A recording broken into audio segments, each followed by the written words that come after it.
Teaching is a natural thing. Holding it or just complain.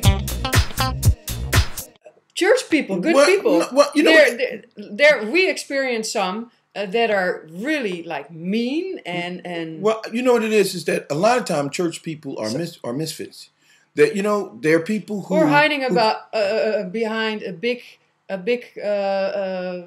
you call it like Mr. Dollar or Oh no, let's not talk about Mr. Dollar.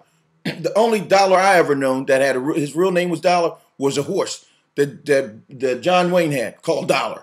So this guy, his mother didn't name him Dollar. He is and if you're listening, you're a criminal, because I've been to your church in Atlanta.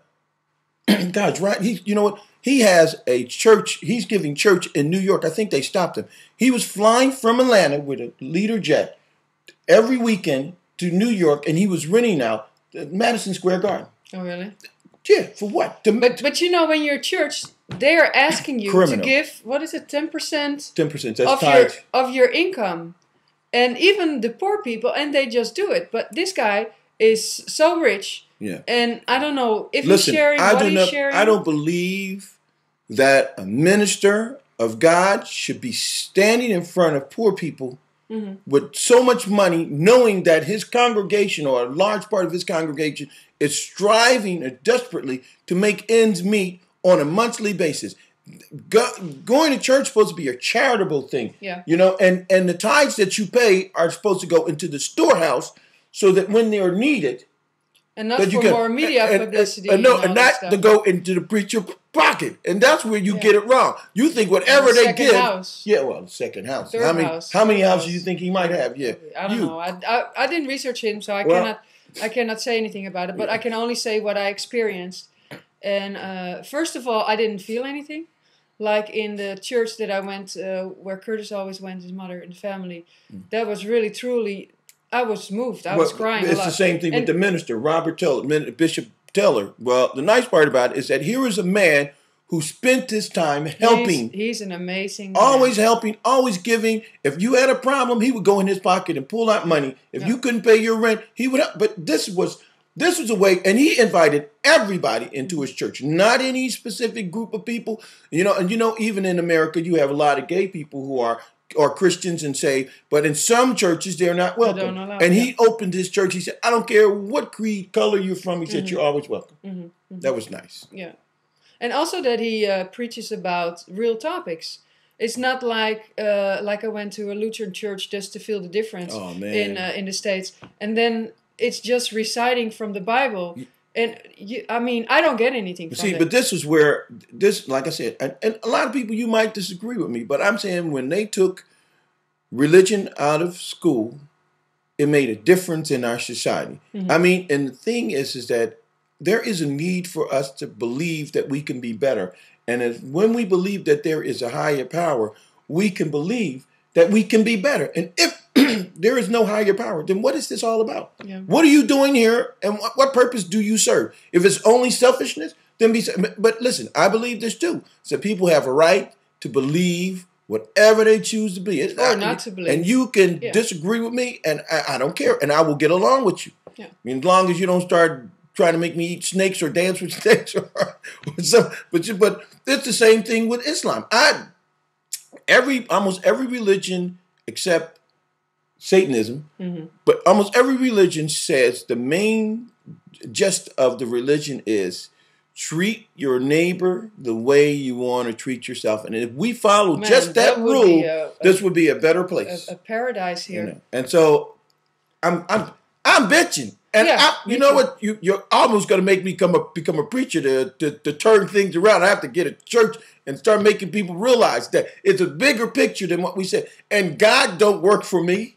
And he don't work for them either. And he don't work for the Muslims. He don't work, you know what I mean? Can you imagine a petty God as petty as human beings are? Can you imagine me saying, oh, I don't like him because he's Baptist. And that's the division. Because you're an example of what we can be. And if you can't get along because I'm Muslim and I'm Baptist and I'm Pentecostal and they ain't smoking and they shouldn't be drinking and the Catholics are drinking and Can you imagine a guy being so patty like saying, "You're going to hell because you're smoking"? I caught you smoking in the bathroom.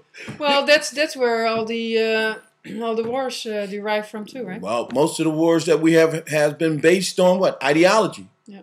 Now that is a hell of a thing to die for. I thought. I think they're crazy. Let's kill them all. That's where you got the name barbarians from. That was a reason to kill them. They're barbarians. We could kill them. Okay. They said the same thing about black people. They're slaves. Kill them. So I'm going off the other end. Well, this is a long one. We're going to split this in 2 pieces. Yeah. We'll see you later, alligators.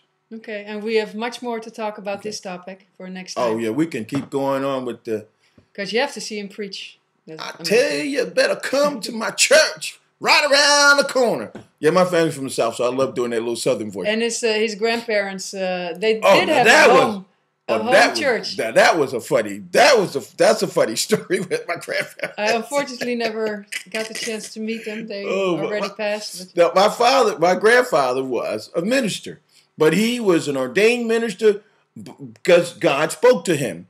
And the thing is that all my uncles and them played guitar and whatever. So my grandfather played guitar also.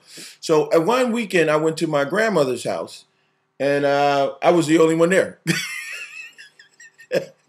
And Sunday morning, my grandmother would get up. We had prayer. 6 o'clock in the morning, we on our knees praying. And they had that long prayer. Like you said, God, when are they going to finish this? But what was really funny is that I got up on Sunday, so my grandma, we had a prayer, we ate or whatever. Then my grandma said, well, come on out. We're going to have church. So I figured we're going to go to the church. Go to church. And the next day. So my grandfather got his guitar, his amplifier. My grandmother got a rocking chair and the Bible. And then we were dressed with suits and stuff. And we were sitting on the porch. And then my grandmother started reading the Bible, and they was like, yes, Jesus, yes, yes. And then my grandfather started singing the songs. And the most funny part about it is that there were people going to church that was right on the corner, going past the door while we was having church. 3 people on the porch. But that was my grandparents. Okay, That's enough of that. Thank you for listening, and we hope we made your day a little better. That's right. Treat your neighbors the way you want to be treated. If you're going to go to church, go there for a reason. Don't go there to look good and just to hang out. It ain't got nothing else to do. Show your new dress. Or be an example for your neighborhood. And your kids. Christian people, before we feed you to the lions again. Okay, we love you. Thank you. See you next time. Bye.